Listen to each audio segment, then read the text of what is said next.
Hello everyone, welcome back to my channel. তো তোমরা সবাই কেমন আছো? আশা করি ভালো আছো। তো আমিও বেশ ভালো আছি। তো এখন থেকে তোমাদের সঙ্গে নিয়ে আজকে ব্লগটা স্টার্ট করছি। Good evening. আর আমি তোমাদের বলছিলাম, দেখো এই টপটা অনেক দিন পর পরলাম। এই টপটা হচ্ছে আমার বিয়ের আগে, তো প্রায় 5-6 বছর আগেকার টপ, কারণ বিয়েই তো হতে চললো 4 বছর। তো সেটাই বলছিলাম, কিন্তু তাতানার পাপান পাশ দিয়ে এত চিল্লাচ্ছিলো, তাই জন্য বলতে পারি তো সাউন্ডটা মিউট করে, তাই জন্য ভয়েস দিলাম। আর দেখো, জামাই ষষ্ঠীর দিন টোটো করে আসতে গিয়ে না তাতানার পাপনের জন্য পামশু কিনেছিলাম, তো সেই পামশুটা খুলে পড়ে গেছে। তাই জন্য ওদের জন্য দোকানে গেলাম জুতো কিনতে। আমি, তাতান, পাপান, পুটু আর দিদি কজন মিলে দোকানে গেলাম। তো তারপরে এখানে জুতোর দোকানে এলাম, জুতো চুজ করছিলাম, কিন্তু তেমন এখানে জুতো ছিল না, কিটো টাইপের ছিল। তো আর কালারও তেমন খুব একটা ছিল না, গ্রিন কালার ছিল আর রেড কালার ছিল, আর একটা ব্লু কালার ছিল, কিন্তু ওদের পায়ে বড় হচ্ছিল, তাই জন্য ওটা নিলাম না।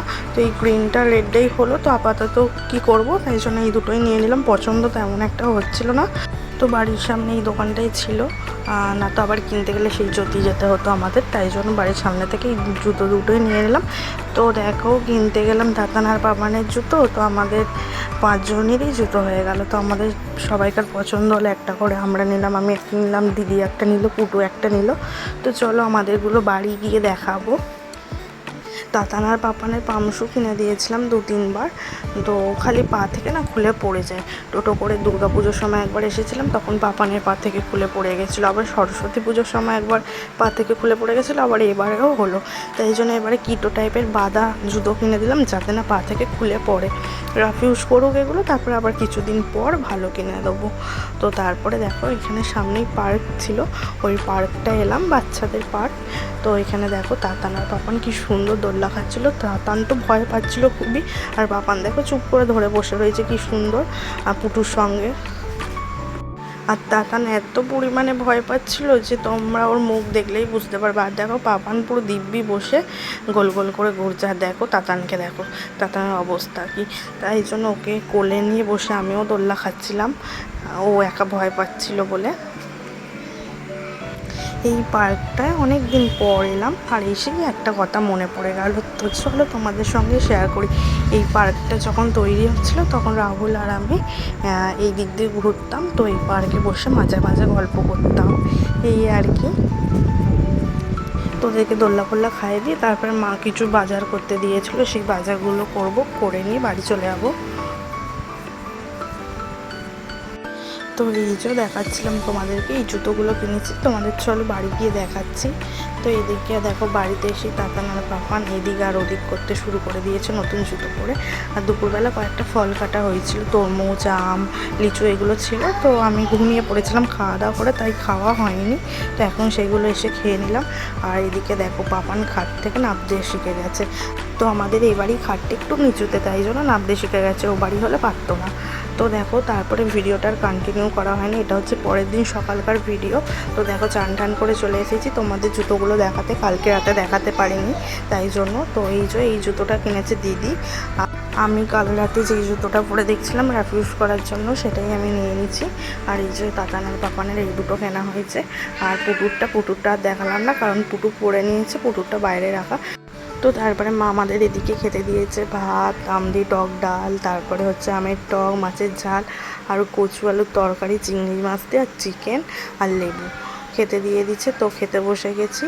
তো চলো খেয়ে নিই, খেয়ে দিয়ে তারপরে দেখা হচ্ছে। তো তারপরে দেখো, খাওয়া দাওয়ার পর এদিকে দিদি নিয়ে এসেছিলো দই। তো দই খেয়ে দিয়ে তারপরে তাতানার পাপানকে ঘুম পাড়িয়ে দিয়েছিলাম, তাতানার পাপান একটু করে খেয়েছে। আর এদিকে দেখো, পুরো ডেয়ার মিল্ক খাচ্ছে, পুরো সারা মুখে লাগিয়েছে। আর এদিকে দেখো, দই খাওয়ার পর আমি লিচু খাচ্ছি, লিচুকে আমিও একটা ডেয়ার মিল্ক খেলাম। মানে এখানে এলে খেতেই থাকি এই আর কি। তারপরে দেখো, বিকেলবেলা ঘুম থেকে উঠে রেডি হলাম, রেডি হয়ে যাবো একটু মামার বাড়ি। তো মামার বাড়ি যাচ্ছি, কারণ হচ্ছে কি, দিদা দাদুর সাথে দেখাও হয়ে যাবে। আর দিদির শ্বশুর বাড়ি থেকে সবাই একটা জায়গায় গেছিলো, তো আমাদের বাড়ি থেকে, মানে আমাদের বাড়ির ওখান থেকে ফিরবে, তাই জন্য মা বলেছিল সবাইকে খাওয়া দাওয়া করতে। এবার মা দিদি ঘরে রান্না করছিল, আর তাতানার পাপান থাকলে তো খুবই জ্বালাবে, তাই জন্য মা বললো তাতানার পাপানকে নিয়ে দিদার বাড়ি চলে যেতে। তাই জন্য দেখো, দিদার বাড়ি এলাম তাতানার পাপানকে নিয়ে, আর ওইদিকে দিদি আর মা রান্না করছে। তো দিদির শ্বশুর বাড়ির সবাই আজকে খাবে আমাদের বাড়ি, কারণ আমাদের বাড়ির সামনে দিয়ে ফিরে তো পুটোকেও নিয়ে আসতাম, 3 জনকে একসঙ্গে তো নিয়ে আসা যাবে না, তাতান আর পাপানকে নিয়ে আসাই একসঙ্গে খুব রিস্ক, যেহেতু মামার বাড়ির পাশেই, তো সামনেই মাঠ থেকে নিয়ে চলে এসেছিলাম, কাঁচি মাঠের ভেতর দিয়ে যাওয়া যায় মামার বাড়ি, তো মাঠ থেকে নিয়ে এসেছিলাম। তো দিদার সাথে একটু অনেক বসে গল্প টল্প করলাম, তাতান আর পাপান ওখানে বসে বিস্কুট খাচ্ছিল। তো তারপরে দেখো দিদার সাথে দেখা ফেকা করে বেশ কিছুক্ষণ ছিলাম, 1-1.5 ঘন্টা পর তারপরে এখন বাড়ি যাচ্ছি। দেখো মাঠ থেকেই যাচ্ছি, রোড থেকে যাচ্ছি না, কারণ গাড়ি ফাড়ি আছে তো এবার দুজনকে নিয়ে সামলাতে পারি না। আর এদিকে এসে দেখছি মায়ের দেখো চিকেনটা প্রায় হয়েই এসেছে, আর দিদির শ্বশুরবাড়ি থেকে সবাই চলেও এসেছে। এইটা হচ্ছে দিদির ননদ। তো এইখানে দেখো তাতানকে উপরে তুলে দিয়েছে এই ছোটো আলমারিটার উপর। তো তারপরে আমি এসে চেঞ্জ করে নিলাম, ফ্রেশ হয়নি এখনও। তো চেঞ্জ করে এখানে সবাই রয়েছে, বসে গল্প করছে, দিদির শ্বশুর শাশুড়ি, তারপরে রাজাদা আর দিদির ননদ, সবাই মিলে বসে গল্প করছিলাম। তারপরে দেখো এদিকে মা খেতে দিয়ে দিচ্ছে সবাইকে। তো সবাইকার খাওয়া হয়ে গেলে এবার আমরা খাবো। তো এই যে মা খেতে দিয়ে দিচ্ছে, আর মেনুতে ছিল দেখো ভাত, ডাল, পটল ভাজা, বেগুন ভাজা, আমের চাটনি, চিকেন, পাঁপড়, এটাই মেনুতে ছিল। তো চলো খেয়ে নিই, এখন অনেক রাত হয়ে গেছে। এদিকে আমিও খাচ্ছিলাম আর তাতান আর পাপানকেও একটু একটু করে খাওয়াচ্ছিলাম। তো চলো আজকের ভিডিওটা এতটাই, যদি ভালো লেগে থাকে লাইক, কমেন্ট আর চ্যানেলটাকে সাবস্ক্রাইব করে দিও। তো আবার নেক্সট ভিডিওতে দেখা হচ্ছে। তো চলো টাটা, আজকের মতো গুড নাইট, সবাই ভালো থেকো।